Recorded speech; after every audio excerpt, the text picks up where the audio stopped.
And we are live. We are in and we are getting ourselves ready to start Orange Table Talk. A wonderful evening as we put the spotlight on gender issues in Jamaica because we know it's time. We have to keep the conversation going. Many of us have been in the conversation for decades. Some of us are just decades old. Few decades old. Couple But we are decades. just a couple of decades old. Yes, and we're joining the conversation. So we're just going to allow a few people to join us online as we get going. But with me today, I have Philippa Davies. Sorry, I need to say it right. And I should have known that name proper, Philippa Davies, attorney at law. And I can tell you, when I was researching her, this is something about like to write stories or something like that. I noticed that part of creative side. Yes. And then we also have Ali Matalan. She's policy advisor in the office of the opposition, leader of the opposition. And then we have Joy Crawford, who is the executive director of E for Life. Long time you're in this thing, Joy. Not Yes, it's been hearing a it, long Joy. time. It's been a long time. Long, long time. And Yes. we're going to have a conversation today about abortion. Yeah. And I'm going to just allow each of you first to say a little bit about what your, can I call it a dance, what your experience has been so far. Some opening statements while we get some persons joining us on that. Sure. Yeah. You want to go first, Philippa? Sure. Yeah. Well, good afternoon to the ladies in the house and online, Joy, all as well, and to your viewers. And thanks for the invitation to participate. I appreciate it. It is a difficult topic, a sensitive topic, and it's come to it with compassion, sensitivity, but also the truth, because we're dealing with life and we're dealing with death. And I think that, as my opening remarks, I'd say that for any discussion, for any debate on any topic, we begin with worldview, which has to do with how we see the world, how each person interacts and responds to it, and the beliefs that we bring to deciding what is right and wrong, how do we interpret facts and data, and how do we respond, especially to difficult situations. And there are two groups or two categories of worldview. One view says that men and women can make themselves or hold themselves as the final authority on what is right or wrong. And so that could be said to be subjectively driven. Another group or worldview is that there is a transcendent basis to determine what is right and wrong, and that applies to everyone, everywhere, at all times, equally and consistently. And that is objectively driven. And I would say that for the good of society, for good governance, for cohesive relationships in community, it is better to base our laws and our policies on what is objective, what applies consistently and equally to everyone, everywhere, at all times. And on this issue, which we're dealing with life, I think it is important to have that objective base that all human lives matter, all human lives are valuable and precious, regardless of your age or stage of development. So both the born and the unborn, their lives are valuable, and we must do whatever and everything that we can to preserve life and to promote human flourishing of every Jamaican citizen. All right. And that's Philippa on the idea of abortion. So that's our first. But let's go with you, Joy. All right. Thank you so much, guys. Are you hearing me? I'm getting a feedback. You're getting a feedback. We're hearing you. We're hearing you very well, very clearly. Um, so Philip has stole my word. This is a difficult conversation. Difficult at many levels. Difficult enough that I questioned if I would even join this conversation at this time. But I am here because it is a conversation that must happen outside of the, let me use the law and the principles and the standards that we put in it. There's another piece, which is the human person. The human person for which I represent today which over 100 and odd girls who are impregnated as a result of violence, of rape, of incest, without choice, but still are left with the no choice as to what do I do next. Just last week, our media reported that we have had 249 girls impregnated as a result of rape and carnal abuse in Jamaica between January 2020 and March 2021. They say it's about 8% of all the girls and all the children who were reported to have been sexually abused. I do believe that when it comes to making laws and policy decisions, we have to go beyond right or wrong. We have to go beyond um, what seems absolute and to listen to everybody and to make sure that when we are passing laws, that they are fair and equitable, and more than anything, that they protect those that are most vulnerable in our society who doesn't have agency. And so that is the lens that I bring to this conversation. Um, because the truth is, there's nothing that is black and white, even in our laws. Because the human person, the human experience, is one that, you know, is a lot more dynamic than that. That is why we even review laws. Laws that we have had 100 years ago, we come back and review them as our understanding and our experience. So the question is, as we affirm or pass or enforce, does it serve the people? Does it serve the development? Does it serve the order that we say we want to create while creating disorder for the very people for whom we're creating it?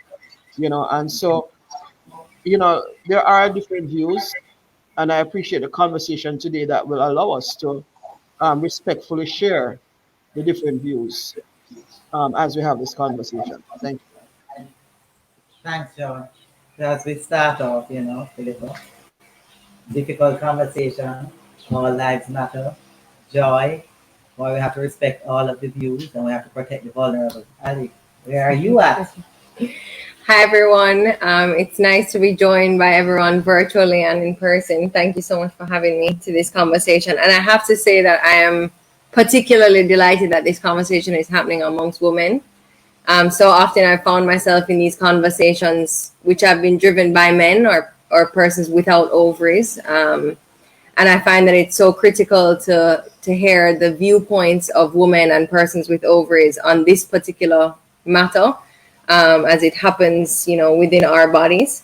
So I am delighted to join in this conversation around the reproductive rights of women in Jamaica. It's certainly a difficult and emotive conversation, I think. And so you might see me pare down at my notes throughout this conversation as to, stay true to my position and, what I want to share here today.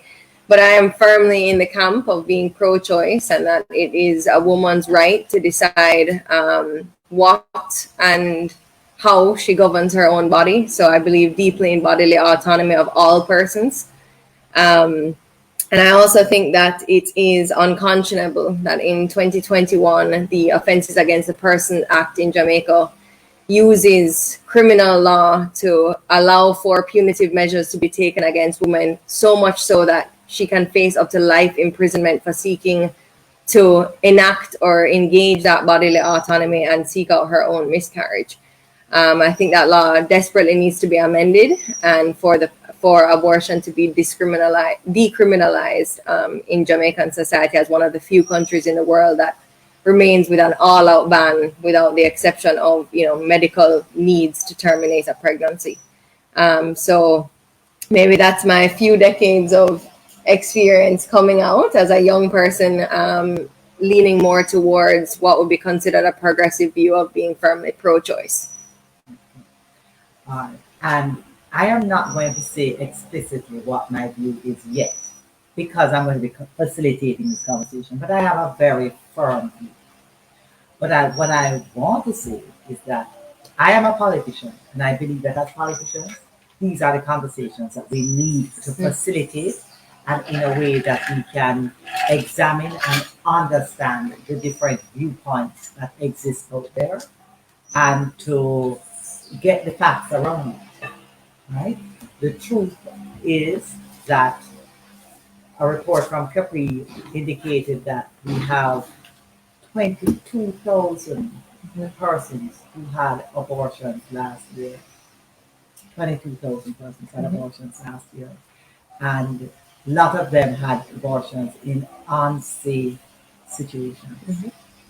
And so there is clearly something occurring, right? And we need to understand why is this occurring and why is it necessary to occur right now in our and understand what is that balance that we need to find in our society.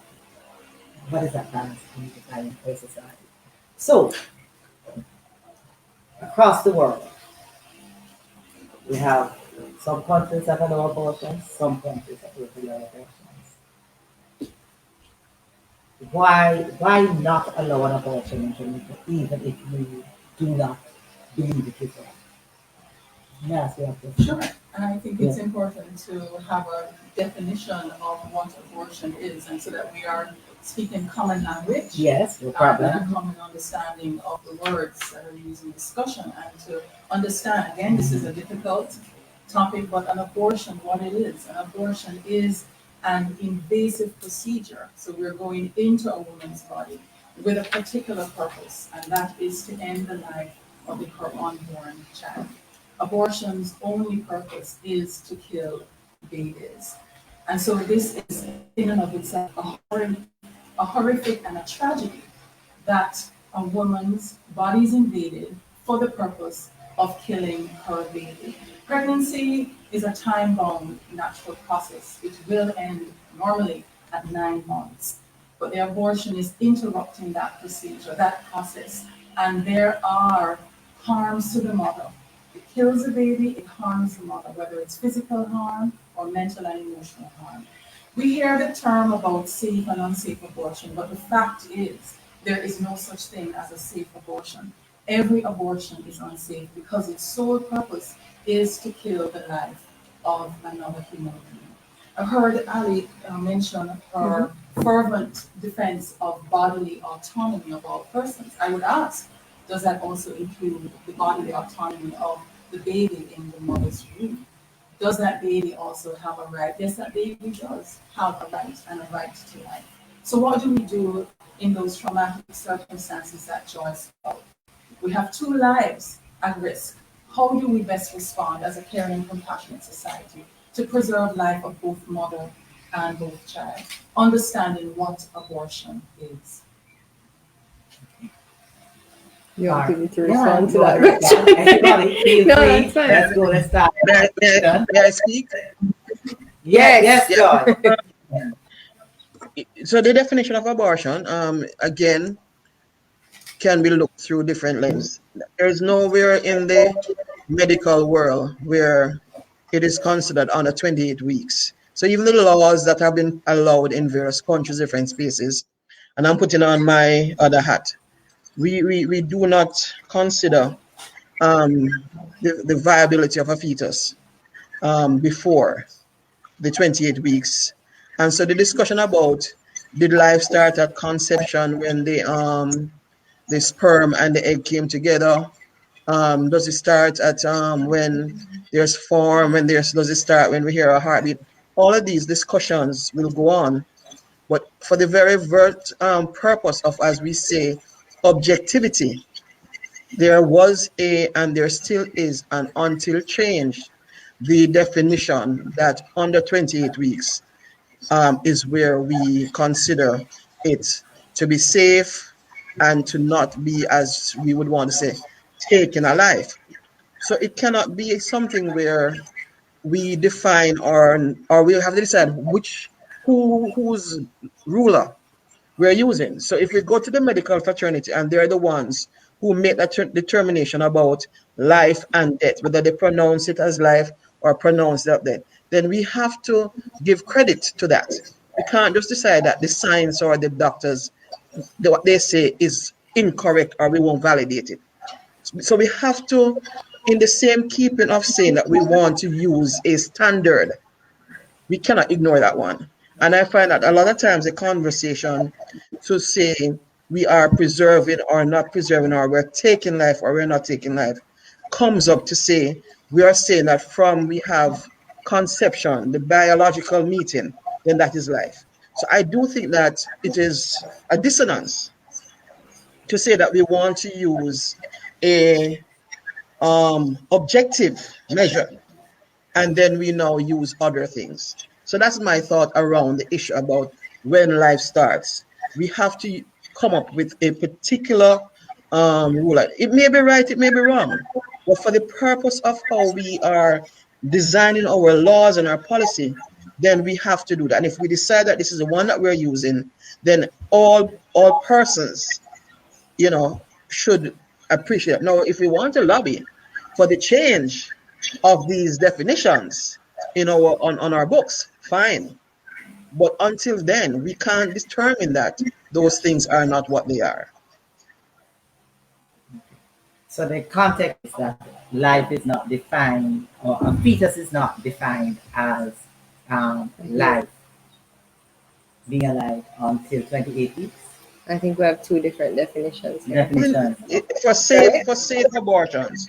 So we For would safe say, at 4 weeks or 6 weeks, that is when the fraternity responds. I hear the term invasive.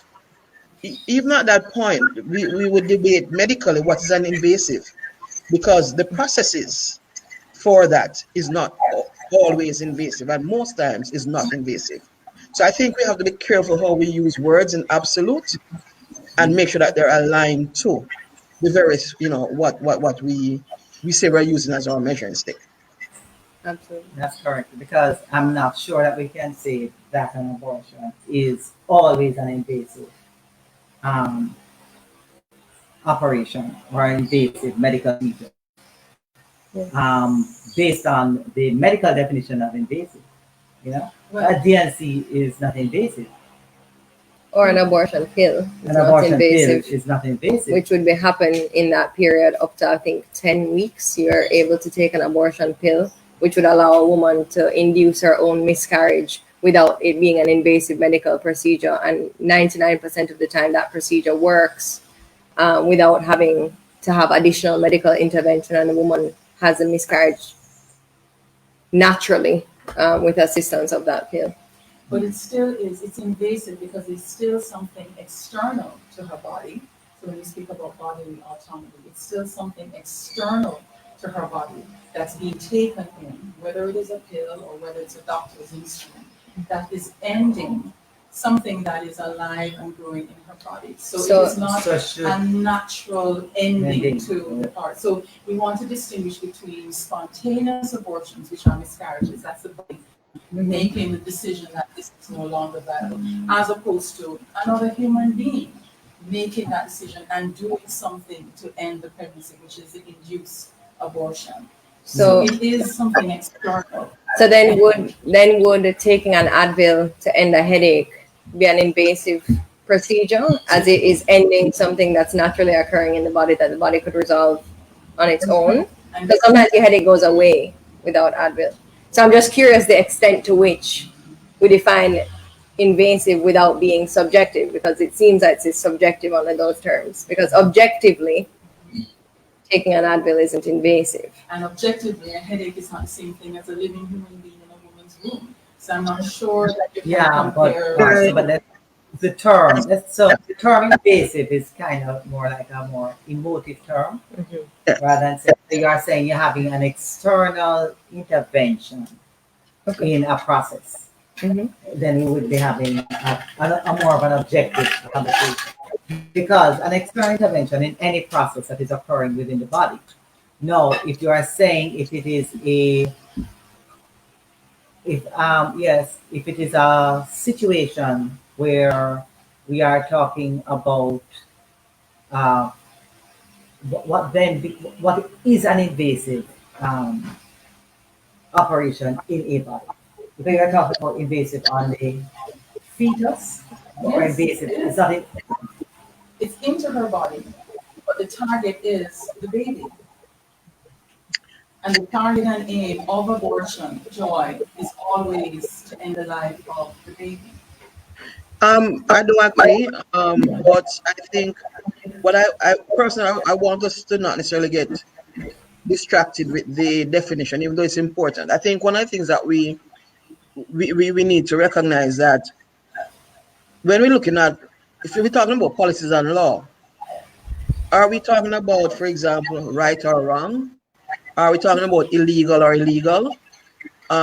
Because even outside of the conversation around criminalizing abortion, there are so many things in our law that's not based on right or wrong.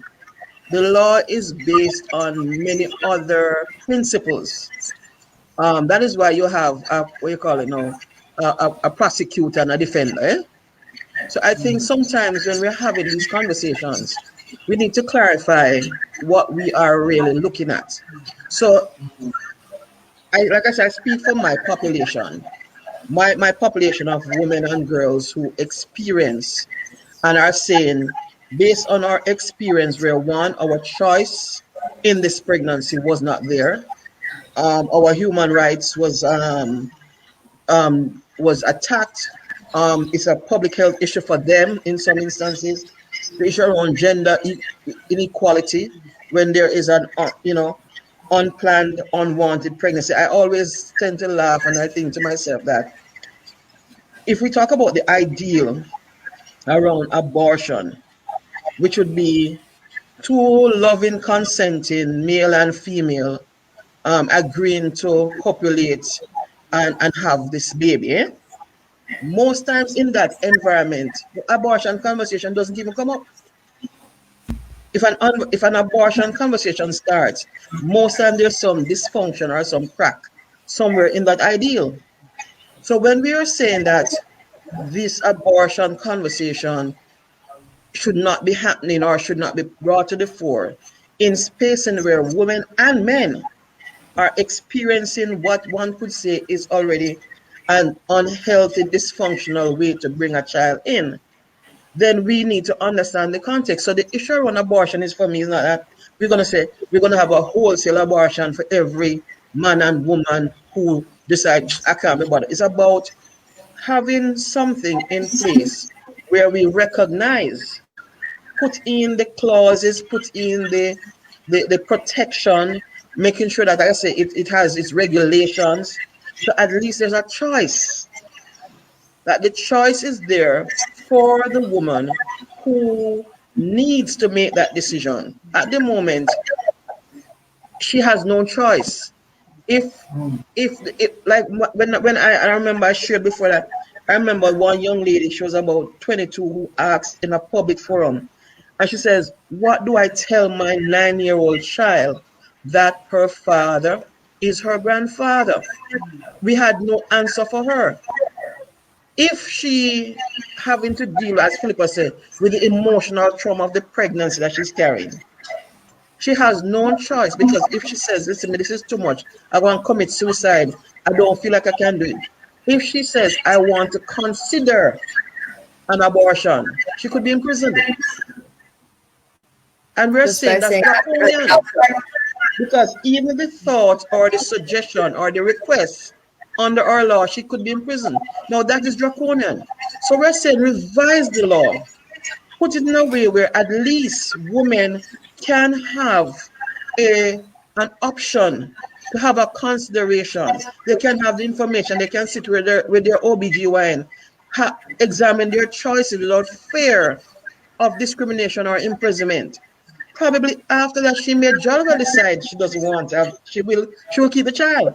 But at the moment, the way it is, there's not even room for that. And for us at this point, it puts the woman at risk, and she becomes the barbaric carrier of this kind of conversation. That's what we're saying we don't want anymore in the lives of our women. Yes, and it is a difficult situation for women. It is a very, very difficult situation for women. And when we are talking about it in the context of a child that is not or in a fetus that's not fully formed and does not, by definition, have a brain yet, and all of these kinds of things, so cannot create the different functions in their life. But we would then be making a decision on behalf of women. And this law, in particular, or most of our laws are written by men to make a decision on behalf of women that they would not be able to choose. Even if it were in a situation where the woman chose to have sex and get pregnant and happened to get pregnant but didn't choose pregnancy, used a contraceptive and It failed. and it failed. So I mean, because we could then go to the point to say that we should just ban all contraceptives because the contraceptive is stopping the sperm, which is a cell, from getting to the ovary. Should we stop that too? Well, And the conversation never starts with men. Yeah. The conversation always starts with women. And then how do you get a man to be the one who has to keep the child if the woman don't want the child? But can I ask Patricia, and just Yeah. drawing on what Joel was saying about the ideal circumstance, we don't give enough time and effort to pursuing that ideal situation where we're talking about cultivating a healthy respect for marriage, for intact, stable family life, talking children are not supposed to be having sex, they're supposed to be growing up and enjoying their sports and developing themselves as But individuals. I could challenge that, right, Philippa? Because at 13, your hormones start kicking. Shouldn't you just be having sex when your hormones kick? But why should a But why should you 13-year-old not be allowed to have sex? But you think a 13 No, but I'm asking you that question. If we're talking about that, we are just to respect the body and the body directs how we behave. Because at 13, when those hormones are kicking, those hormones are saying, let's have sex. And we also want to teach our children about self-control and But that managing is urges and and do we desires. then agree? Pursue higher goals at this point, which is finishing school No, and but being able to get a job. I agree. And then exercising discernment about who you're going to spend your life with. It's a whole package about raising our children. And it's a package designed by who? The church. Not necessarily. It's a package designed by society. But And people with society. But could I say? Are you right, Patricia? Because what you say, Pat, again, that's what I'm saying. We have to be careful what we're using because biologically, again, in many cultures, they'll tell her once a girl reaches 13, 14, that is when she should start marrying, you know? And I remember working with some kids out in Portland, and one boy said to me that he cannot understand why his peers are saying that they don't have sexual urges because every morning he wakes up, he has an erection, which is a natural part of his expression. And he thinks that an erection equals sex, and he has no other information. So we have to, again, understand if we even want our kids to delay sex as is being purported, we don't even are in favor of having the kind of sexual education conversations that they need to make these good decisions that we want them to have. So we really shooting ourselves in the foot if we really want this ideal that we're saying. And I agree. I'm all for responsible decisions made by our young people. But it takes more than just saying they should not be having sex.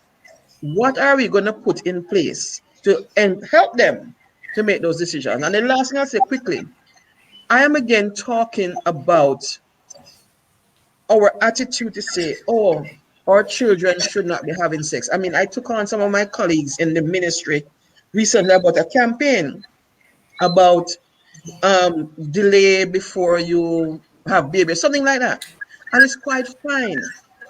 But who is the audience that we are doing it for? Let me say it again. The 249 girls under age 16 last year who were raped in our country and got pregnant as a result of the rape did not choose to have sex or have a baby. How do we treat with them? What do we do with them? How do we respond to them? If any of those girls, they have no choice. They have no choice. And what is the impact on their lives when they have had these babies at As 14, babies. 15, as babies? What's the impact on their life? And then, therefore, have we really respected their own rights to not become a mother when they did not choose to become a mother? Have we respected that right? And how do you manage that right? You can't just say, well, biology said, but biology said have sex. Yes, but you know. So biology never said have baby. Well, sex makes babies. That's a biological fact. And they may Not have all the heard- time, plenty people have sex and don't make baby. Well, Can we get that? Infertility is a biological right, but it doesn't fact. mean that the fact of having sexual intercourse does not produce a baby. Persons may be infertile or may be using contraception, but the biological fact is that it is sex between a man and a woman, ovaries and sperm, or egg and sperm, that makes babies. But you're talking about how do we deal with those 200 girls who have been violated? Well, where are the perpetrators? Have the predators been caught and punished to the fullest extent of the law? What And about even those when you girls punish them. and their future? Abortion is not going to solve the trauma that they've experienced of being violated. And abortion is not going to undo the fact of that trauma. So yes, those girls need counseling and they need support and they need help to be able to pursue life and the fullest extent of human flourishing. But abortion is not the solution. It's going to create more problems. You are going to be giving these girls, and the facts are laid out through the research, the risk of excessive bleeding, the risk of a perforated uterus, the risk of Less than 1%. anxiety disorders and sleeplessness and regret, and then relationship challenges going down the road. Those are known effects as a result of abortion. So we're not thinking about just But love those are and not, her those are being not effects of pregnant. everybody who has an abortion. But there's enough research to also- say No, that but this is all a right. likelihood It's actually much more of likely going that to- those things will happen with pregnancy. Yes, Excessive bleeding, yes. blood clots, Yes. anxiety, sleepless nights, And pregnancy insomnia. comes to an end after 9 months, but abortion No, is and also- permanent. No, a child comes at the end. Yes, a And live that baby. And that Abortion the is a trauma dead of having that child But may but the further pregnancy- inflict trauma that was inflicted on that girl at Yes. inception of that baby. How so, Ali? Because If she, at for that example, has the baby of her rapist and sees in that child her rapist and what Every happened to day. her, You know, Listen. I know women who have become pregnant through rape. And those that choose to keep their baby, they are so happy that they did because there's something of cathartic and therapeutic about choosing life that helps that woman recover from the trauma of rape. But she Compared chose it. to she has to exercise as opposed to women who went ahead and had an abortion and they regret having and they done didn't so. do that abortion legally. I would love that data also. Yeah. All right, but And go ahead. But I think so. Even the data, I mean, studies have also shown that there's nothing conclusive to say that the girl or the woman who did not have the abortion necessarily have less trauma or less ill effects from the pregnancy and versus that. I mean, I can only speak again beyond that. My lived experience working with a number of young women over the last 13 years, over 1,000 girls who will all say, we wish we could have rewritten the script. And they make do with the pregnancies and they'll say, this child has come into my life and has blessed me. But when you ask them if they could go back and rewrite the script, they'll all tell you yes. So it's like sometimes, you say you make do with what you have and, it blesses you. But if they had a choice, I think the conversation is, for me, is allow me the choice to choose as a human being, not just as a woman, as a human being on these issues. It does not mean I won't necessarily choose to keep. The fact is, if I choose not to, I'm behind bars. That is a challenge, The And law that's the loss of my life. criminalizes it. So we are removed from me as a human being who under my human rights says that I have a right to my body autonomy. I have a right to not have inhumane torture, not to be subjected to things that make me less than. Those are my human rights. And the law at the moment take away those things from me. Trust me that I may choose, but criminalizing me cannot be the way. So, But the law does not it criminalize. cannot be the way. No, it does not. No, it does what does not. it do? The law speaks to behavior. Law regulates behavior in society. The law speaks to the choice of behavior. And you're speaking about the choices. She has freedom to choose. We all have freedom to choose. We make choices every day, but choices have consequences. And the law is speaking to those consequences. Consequences for the behavior, the act. Yes. So the law But criminalizes Philippa, it. those Come on, Philippa, when the law becomes, every woman But being with child, who will intend to perform or miscarriage shall unlawfully administer herself any poison or noxious thing, or shall unlawfully. So the law criminalizes a woman. But I think that The law does not say any, and the law said the man who raped the woman is a criminal act, but the law does not even say, then therefore, if that happened, then does a man get life imprisonment for No, raping a for woman? raping not life. No, It is. When? It No, he is. doesn't. You No, the he sexual doesn't. No, no. Philippa. So Even come on. Yes, You're wrong here. most are, listen, man. Most of our judges. Offences Act, it says the minimum term of imprisonment is 15 years and goes up to life imprisonment. Right. Which we don't give. Which we don't give. The law creates a gender imbalance around this issue of abortion. But hold on. What a judge actually does, you can take issue with what a judge does. But I'm saying the law provides for a minimum of 15 years. This one says shall be imprisoned for life. Yes. It doesn't give even 15 years. No, listen, the judge can also use other forms of Punitive or criminal measures. It doesn't happen. But it doesn't happen. Yes, there It doesn't are. happen.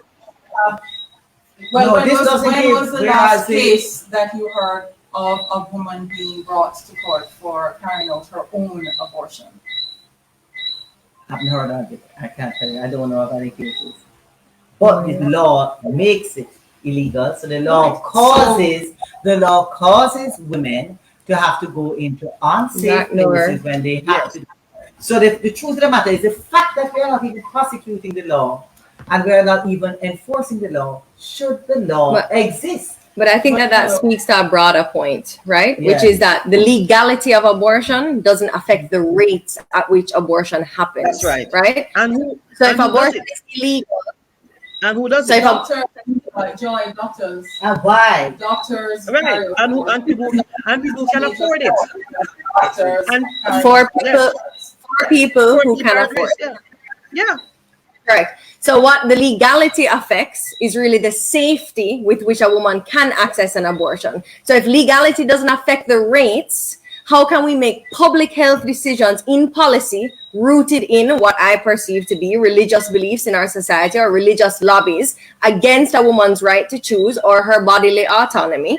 Because we don't feel morally that it is right for her to have that autonomy over herself to choose.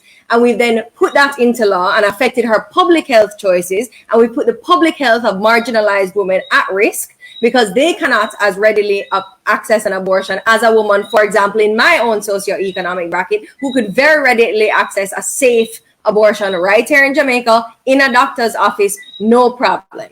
But the fact is that abortion is not healthcare. Abortion kills babies and harms mothers. We're going to have to agree to disagree on that. Whether she's poor or whether she's rich, abortion kills babies and harms mothers. So tell me something now. So the legality of the law, regardless of the age of the law, the question is this law still of value to society? What does law do? It teaches citizens what is right and wrong. Joy, every law is about morality. No. Every law teaches what is right or wrong. Every law teaches citizens this is behavior to pursue or not to pursue. So the law is also a deterrent. The law is about morality. Well, then if the law teaches morality, it's not enacted. Hang on a second. The same act, the Offences Against the Person Act, It also criminalizes the act of murder, of kidnapping, of assault, of manslaughter.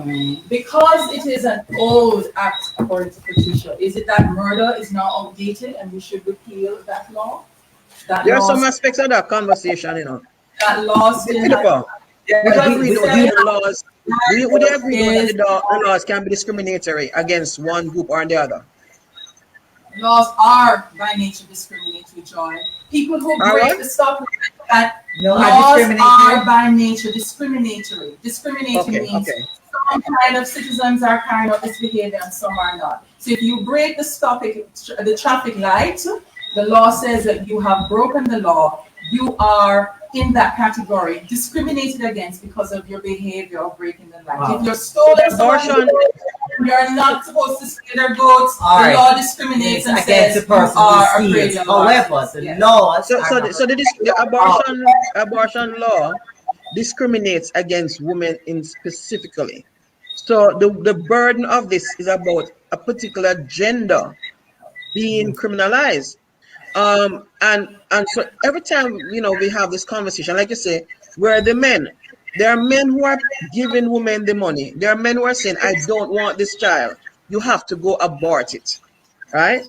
And the conversation that we hold on that sperm donor has to be equally vehement around it. And we don't do that. Every time we have this conversation, the woman becomes super vilified. And so we have, for us, we're calling for equality. We're calling for hearing the voices of those who are the ones who are being charged, quote unquote. We're asking for us to have a different kind of conversation and consideration around human rights. We're asking for that the Jamaican girl who is most vulnerable does not become the object of a law. I do think that there are things that we can put in place to regulate or to even police or to sanction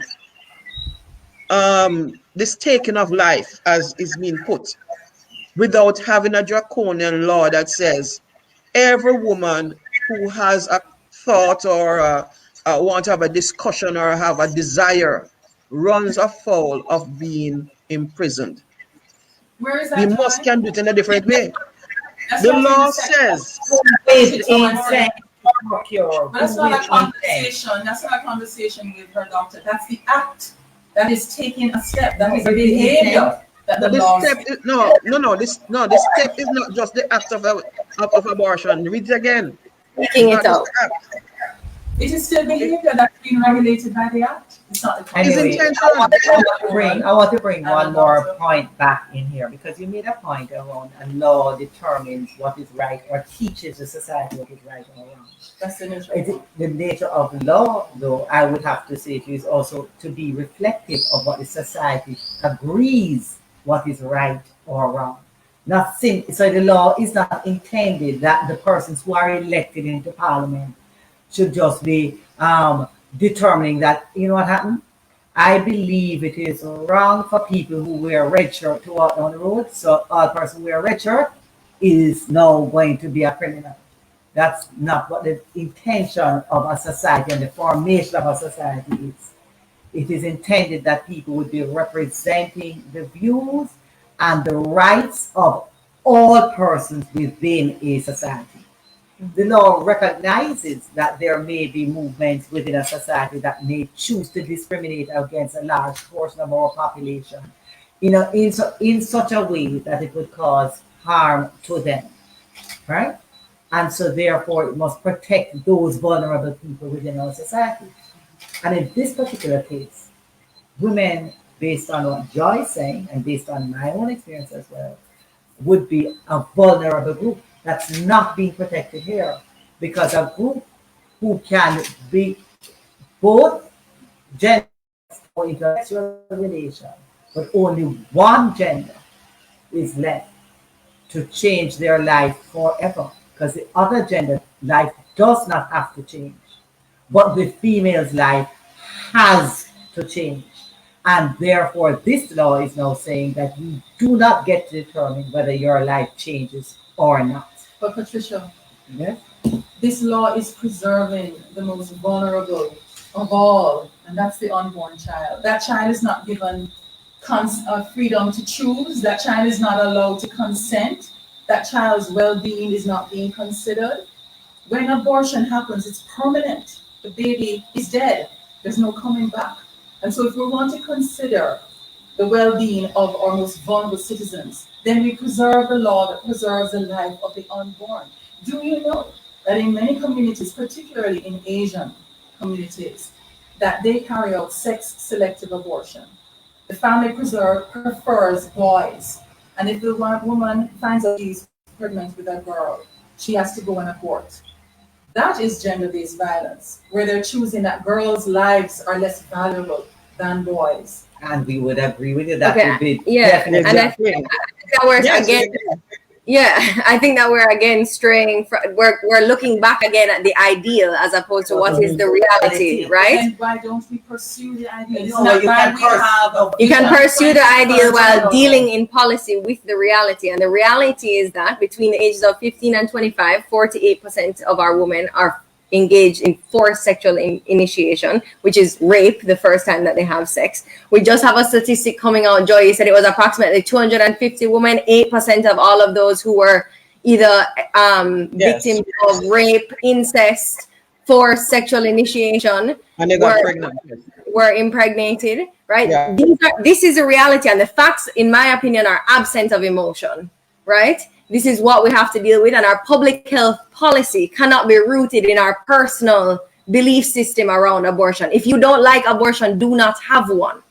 But a woman's right to choose has to be rooted in the realities of the realities of the world and the realities of the country that we live in, the society that we live in, and also have to be rooted in that woman's right to her bodily autonomy, as you said at the beginning, Joy. And Ali, you've spoken from your worldview, your position on abortion, but the reality also is that abortion covers up the crime. So that perpetrator gets away with it twice. When that abortion takes place, the girl is left with the burden of a damaged body and mind and emotion and future. But that perpetrator, where is he? Has he been caught? The evidence has been covered up. The fact is, abortion is not health care. Abortion kills babies and harms mothers. It damages society. That is our reality. That is reality. Well, I'd say in what you've described as a while ago, Filippo, the perpetrator there is not a perpetrator because he's a father of a pregnancy per se, because it's not always underage children who desire abortion. The real perpetrator under our law is the woman. It is the woman, and we're saying we cannot continue doing that. It's the woman. It's the woman. Is liable, This doesn't say the man is liable. Nowhere. For abortion, because this is the act of abortion. No, but the act of We're dealing abortion with is so the man calls it. The man calls the baby in the first place. No, but then you want to talk So you have about to deal rape, with it, or if you want to, but there's another section of the law that deals with rape. There's another section that deals with sexual assault. That is where the man is the perpetrator. This is a section dealing with abortion and preserving the life of the unborn. That is the focus of the section of this Offense Against a Person Act. And note the title of the act: Offenses Against the Person, the Body. It is respecting your bodily autonomy, and it is saying that this procedure is an offense against your person, your body, your value, and the life of this other Jamaican citizen, the unborn child. Well, in this particular case, since we have at the beginning of this, we spoke about the 28-week fetus and whether we define that fetus as a person or not, because then there must be a definition of person in the context of where we are going. You are defining, as I'm asking so if sperms are killed, if eggs are killed, should we be locking up some people? Or should we define that as abortion? Cell to get rid of cancer, should we be locking up some people? Because that is a living thing. Because if you want to go by science, a living thing, because it's a living thing. If we cut down a plant, should we be locking up people? If we cut down a tree, should we be locking up people? These are living things. They should have rights. Yeah, but we're talking about pregnancy, Patricia. Yeah, but I am saying, and that's subjective. But even in terms, living thing. Pregnancy Even is in this case of there are some OBGYN. religious views, A human baby. but there are Not some a religious views that says human baby. Pregnancy is not subjective. I did not say that it was subjective. I said that how you define life and how you have been defining it throughout this conversation is subjective. It can't be subjective. Life begins it is when it can only subjective. Excuse Joy, when you go to the OBGYN, what are you going to check up on? Is it a baby growing in your womb or is it a first? Before my 6 weeks visit, before my 6 weeks visit, the doctor does not confirm my pregnancy. What are you timing from? 6 weeks started from when, Joy? You have to use what the doctor said, Philippa. If I go to my doctor. From conception. You're pulling numbers out of where? There has to be a starting point. No, but it's not pulling out of conception. But we So can't. why 28? Huh? Because that's what's medical. Why 28? It's That's Liability. Based on what? Based on science. Science and medical. That what? And the experience of the Of what? doctors. That what? Based on science. What is viable? Fetus. What's that? What is a fetus? Yeah, you A tell me. joining of a egg. Ah, a human being. No, I didn't say human being. I said a sperm and an egg. So a human You say it's a sperm human joining being. with a human No, but egg it is a human creates cell. what? So A are we frog? going to then? You can have a cake and eat it. It's facts absolutely true. It's a human baby from conception to natural death. It can only be, it's nothing else, Joy. Well, I mean, like I said, we can have a cake and eat it. For me, if we need to go and lobby to say change the definition of life to means at conception, then do it. But we cannot conveniently choose which of these we are going to use to have the conversation. We can't, and that's just it. We can't determine that we're going to ignore what the scientists and the doctors say about 28 weeks and then insist on using other subjective things. We can't have a cake and eat it. Right, which is why saying that life begins from conception is fixed and it is objective and it is eternal. And which is where we don't believe you. But that's not written. But No, but your fact, no. Because one thing for sure is that you all go to court every day to work out what is fact from what is not fact. And not because you say it's fact makes it fact. And for sure. Make it right. I know, but my own reading tells me differently from what you say. You have children, yes. Yes. And when they were in your womb, were you expecting anything but a human? But Philippa, none of our documents in Jamaica defines conception. But hold on a second, John. Let me just ask Patricia, when you were pregnant, were you ever never pregnant with a human being? No, never not pregnant. You were always were pregnant with a human being. With the expectation that an embryo would one day form into a human being. Just like how every day that I produce egg. And when I produce egg, I know one day when that egg fertilizes, it will one day form a human being. Just like every day I wake up and I breathe. But knowing that it is not yet a human being until it becomes that baby. And so it is. But I think that we started this conversation with this notion, at least Philippa, you had introduced your position on the notion that there is subjective and there is objective, right?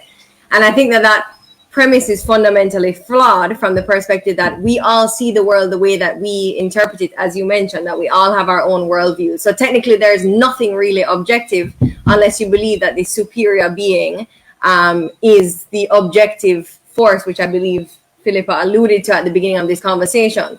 So I don't think that there's a way for us to find a common ground in defining this when seeing it as subjectively as we each individually do.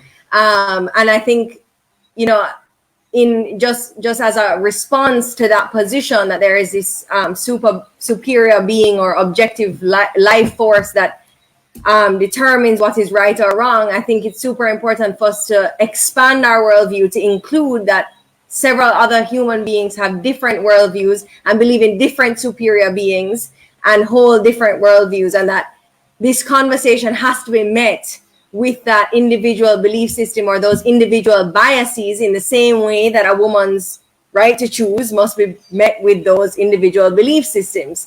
How does she choose to treat her body based on her own belief system? And as I said again, if you don't believe in abortion, don't have one.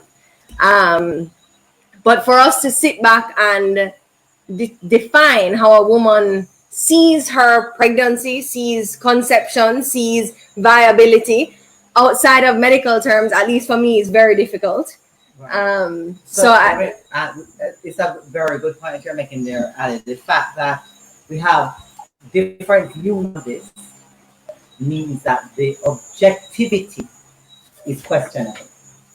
The fact that, and that's why it should be based in an individual, right? Because it's so subjective. What one perceives to be a fully formed human being is questionable. Now the question is, when you have a fact that has different, when there are different worldviews, how does a society deal with that in the context of its law and what when there are different worldviews? Does it make one worldview wrong and one worldview right in the context of another human being? So society will have to decide the laws that we're going to be governed by and that we're going to live under. So we will need to decide, what do we say about the value of human life, of mother, of child, of all members of society? Society will have to decide, because we will have to live under those laws. And we want laws that are just. And the thing is, Ali, truth can be known. It accords with reality. And the reality of a pregnancy is that a woman is expecting a human being within her womb. A different body from hers. If a woman is expecting a boy, she does not have a penis. The boy in her womb does. So she has her body, and she's carrying another human being. A different body may even have I could really blood mad you up type right now and ask you, how you're sure it's a boy when you have a penis? I could really Oh hear dear, from mad Patricia. now. Oh dear. Oh So dear. there are different words. Let's go. I'm ready. The fact is, though, that we're dealing with two lives. We're dealing with two lives. And a pregnant woman, her life is of great value, but so is that new Jamaican citizen, the unborn child. So we need to decide. We have a problem in this country with a devaluing of human life. We're in lists in the world for highest homicide rates. That is tragic. So we need to decide, are we going to value human in Jamaica or are we not? And it means It's not black and white, though. It's not black and white. It's not black and white. Death is. Life and But that's death. your worldview about valuing the life of some and not all. But my worldview is that all human lives matter, from the unborn to the born, regardless of age, stage of development, environment, address.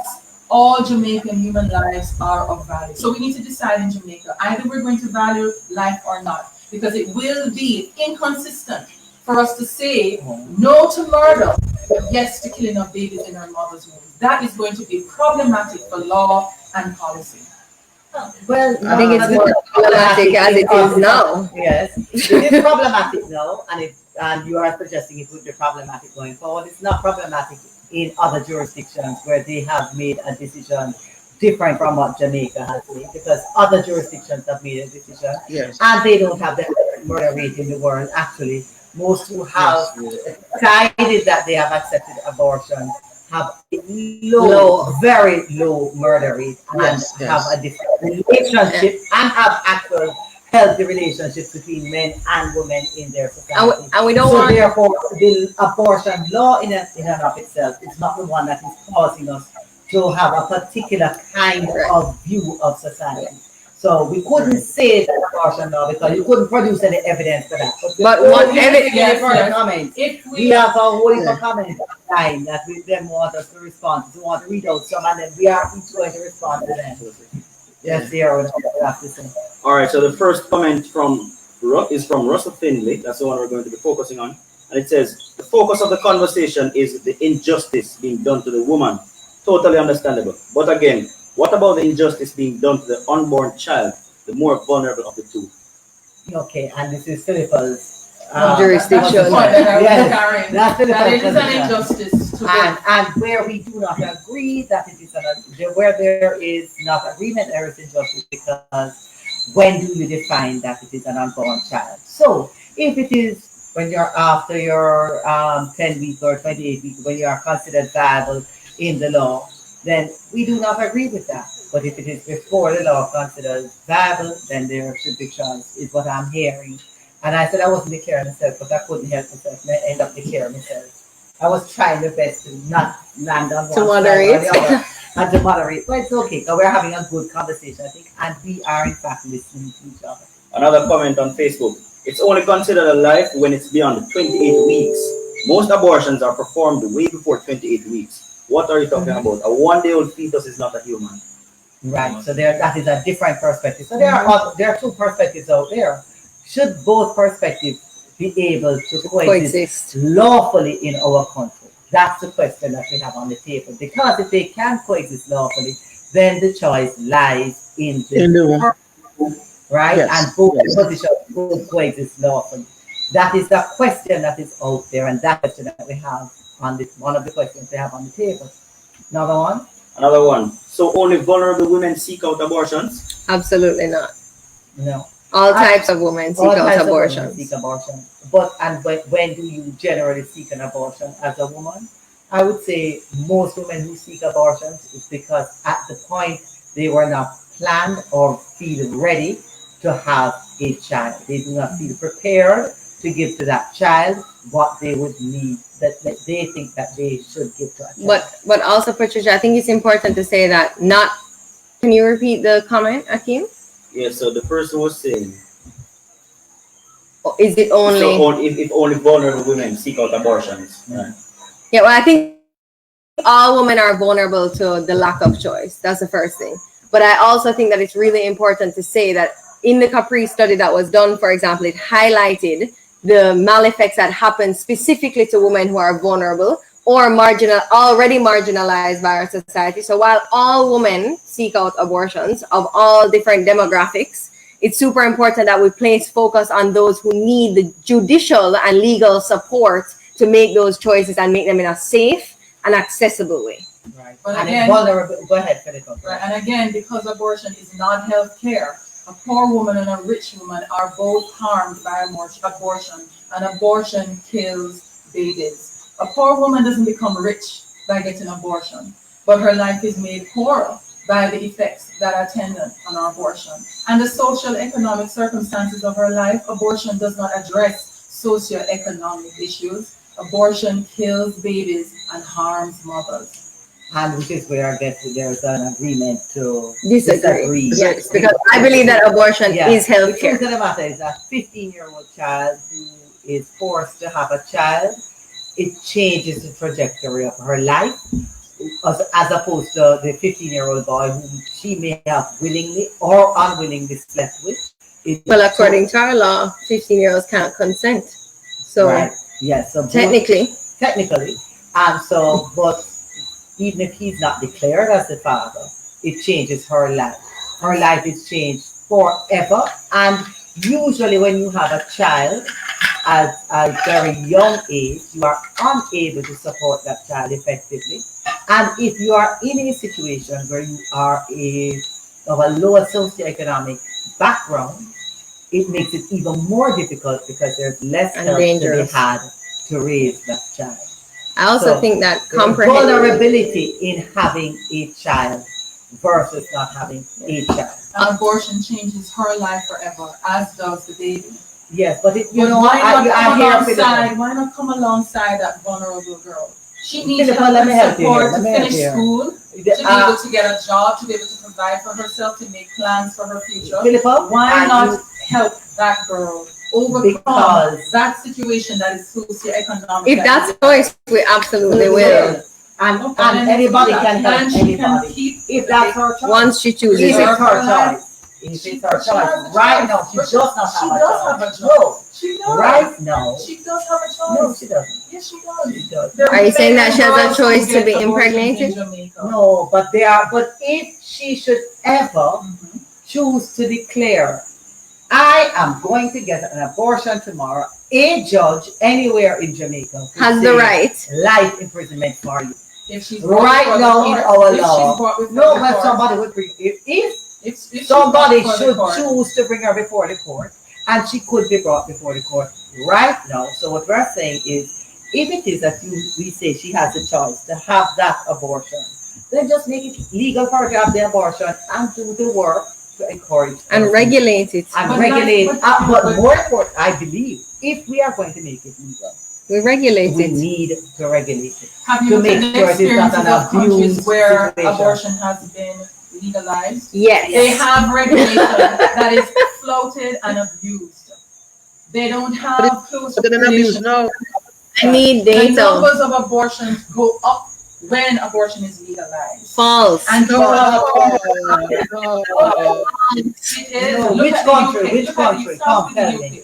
Start with the UK. Yeah. Start with the UK. Actually, when The there's numbers safe and legal access to abortion, it And doesn't then- increase the number of terminations, but it rather improves the outcomes for those abortions, both physical and mental, for the women who have them. It also tends to increase societal outcomes. For example, I had it written down here, all of the things that came out of the studies. Studies suggest that abortion access is correlated with favorable economic outcomes through better education and labor force participation by women, and improve socioeconomic outcomes for children. Now, these are generalized statistics. So I'm not speaking about the individual woman herself, but I'm saying that societies who provide access to abortion have more favorable outcomes, particularly for their female population. They do not.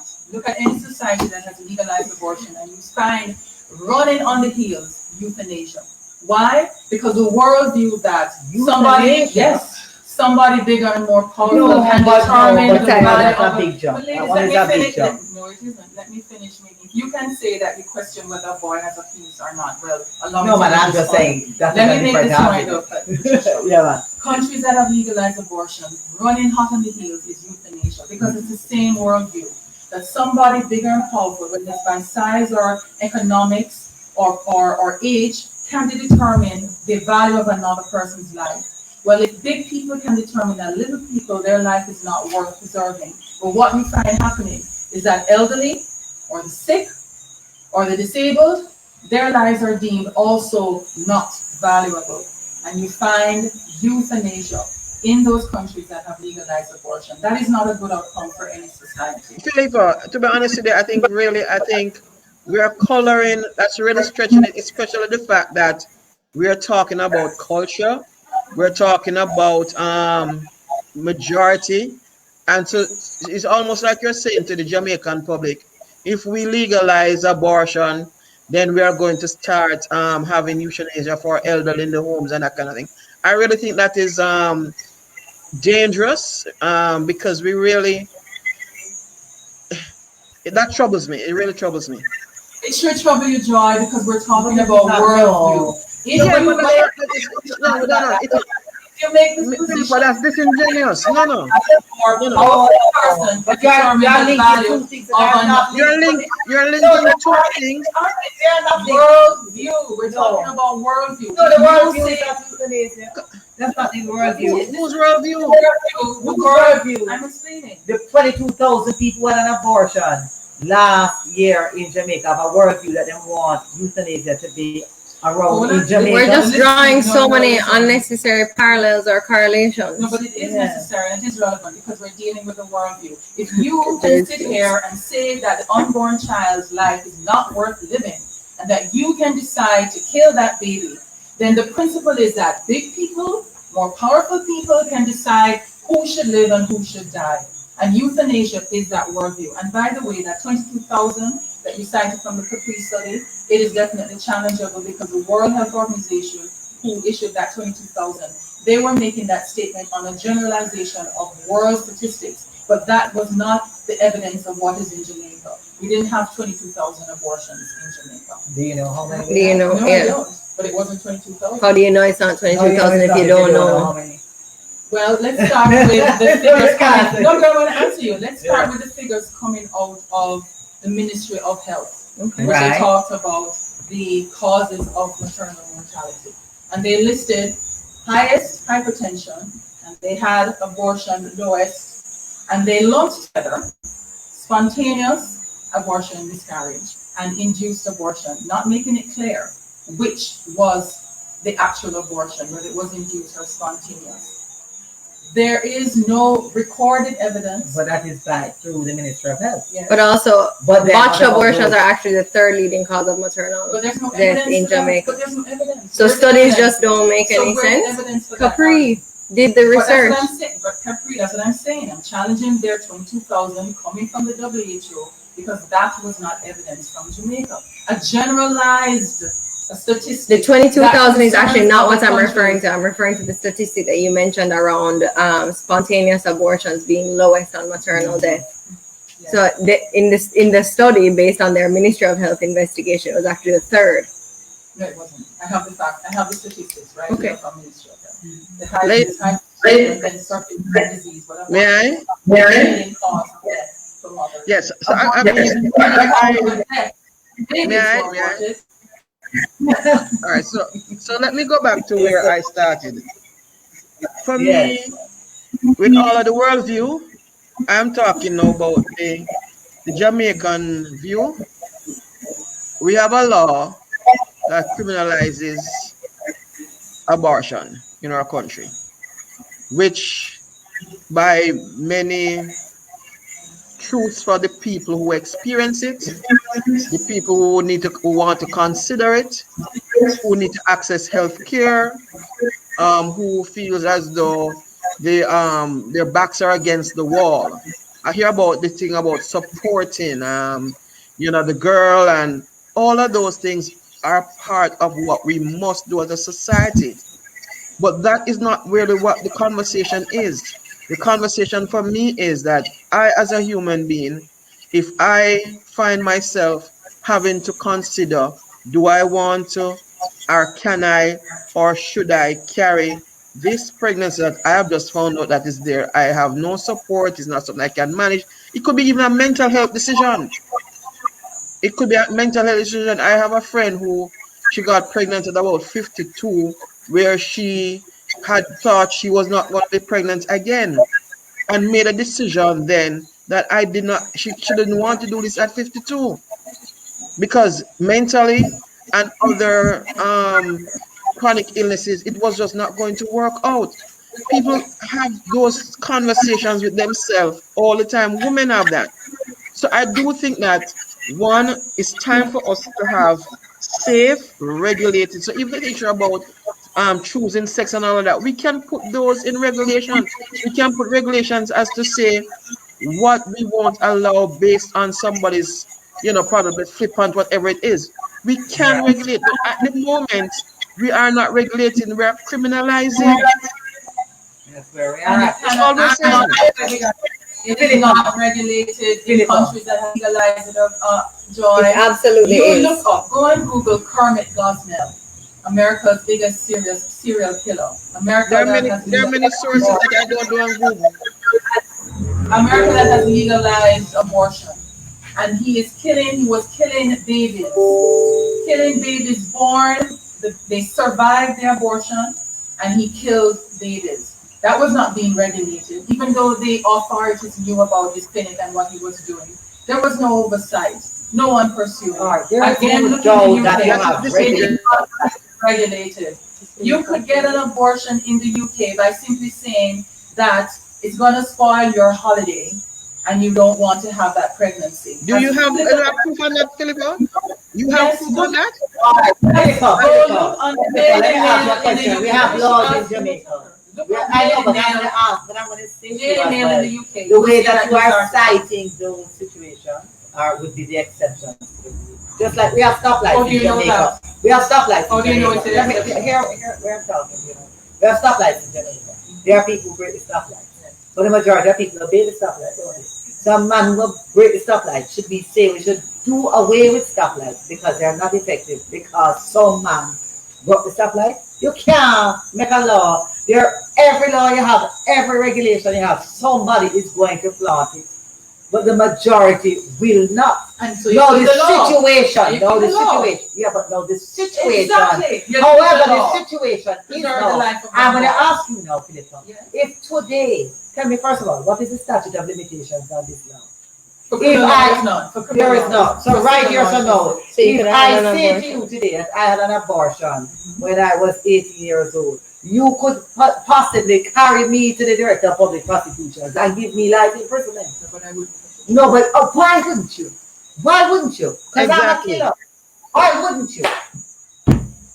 However, If we are on that premise, if we are not going to carry the 15,000, 10,000, 5,000, 200 girls who would have chosen, or women, an abortion to the court, why make it such that they cannot do it in a safe way if they choose to do it, and in a managed way if they choose to do it?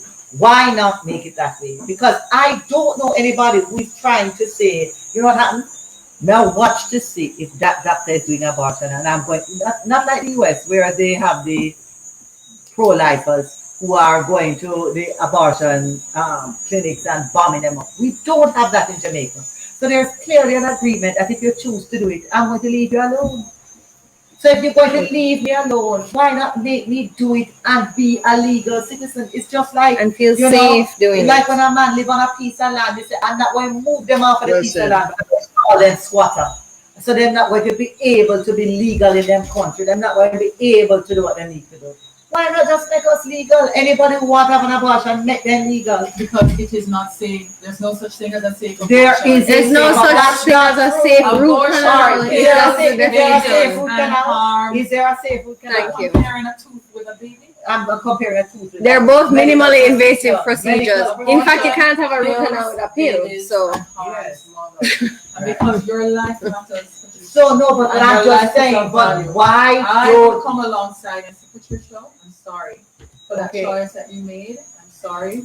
Whatever the situation but then is, I you don't would know. have made, you'd have allowed But your life a is young of value, girl, a as 15-year well as your old, son to or be your daughter. to not So feel let us say comfortable. to the young girl out there who is in crisis, you are not alone. This is not your only choice. But There they are alone, other Philippa, options. because nobody has the money. Somebody will Right now, we come don't have the money alongside to and educate them in support. school. Your life matters. Your baby's life matters. There are other options available that preserve your life and that of your baby. That is true community. That is true justice, brotherhood, and seeking peace for my fellow citizens. And I'm That is not within with it all my because it national is pledge. making my That is citizens that is my national criminals. It's anthem. making my citizens Strengthen us criminals to cherish. and causing That is my shame. duty as a Jamaican citizen. Value the life of my fellow citizen. That is my call and mandate as a Jamaican citizen. I value your life and the life of your child. Yes, but if you value my life, you also value my rights to choice. And you can And you choose. do not know. But you don't have a right to no. kill a baby. You don't. You have not given me You my have right of to course choice you have choice. because You have you choice. have said to me. Don't kill You your have baby. said to me Don't kill your that baby, please. you, when you are there, and if you choose an abortion, I am not going to be the one to report you. But if anybody wants to report you, they can report you and you can go to prison. Well, that's And why- so therefore, if you can go to prison, then I do not have free choice to make my You have free choice, but I you don't don't have have the free right to kill your baby. And you don't have the right to kill another human being, an innocent human being. So we None of are us still have at that our right. crossroads. Because life matters. Yes. And life, all lives matter, Yes. inclusive of the lives of our ladies in Jamaica and our women in Jamaica. So And the we are unborn still women here. and the unborn ladies. We are still here. This conversation has been going on for decades and in Jamaica. And I am very, very happy to have facilitated and participated because I couldn't call myself a full facilitator in this conversation. But we have had, I think, a very good and healthy conversation about it, heard the different perspectives, gotten a lot of comments online, and understand that the conversation is not over in Jamaica because there is still a group out there, there are still some of us out there who believe that life begins at conception, and that therefore we should not do anything about it. And there's still a group out there who says women need to have the right to choose, and we need to resolve this in our country because we have a lot of women who are at risk and persons who are making this choice, and nobody's enforcing this law. How do we resolve this conundrum? We need to, at this point in our life, as we mature as a democracy. Ladies, thank you very much for a lovely afternoon. And we're going to Thank you, thank you. Thank you, Joy. Thank you, everyone. And thanks to everyone who joined. Online. Thank you all Yes, very much. yes. Online. I saw you all participating. Courtney, Wayne. There was a group, I can't remember the name of the group now. Chosen Life or something like that. We saw you here with all of your comments. Russell Finley, all of us making all the different comments online. Thank you for joining us, and keep the conversations going. Please engage within your communities. It's important that we talk about it and talk about it openly, because only then can we resonate. Have a great afternoon. Thank you. And not just talk about it, preserve life. I know you're going to be. Yes, it's been our. Thank you.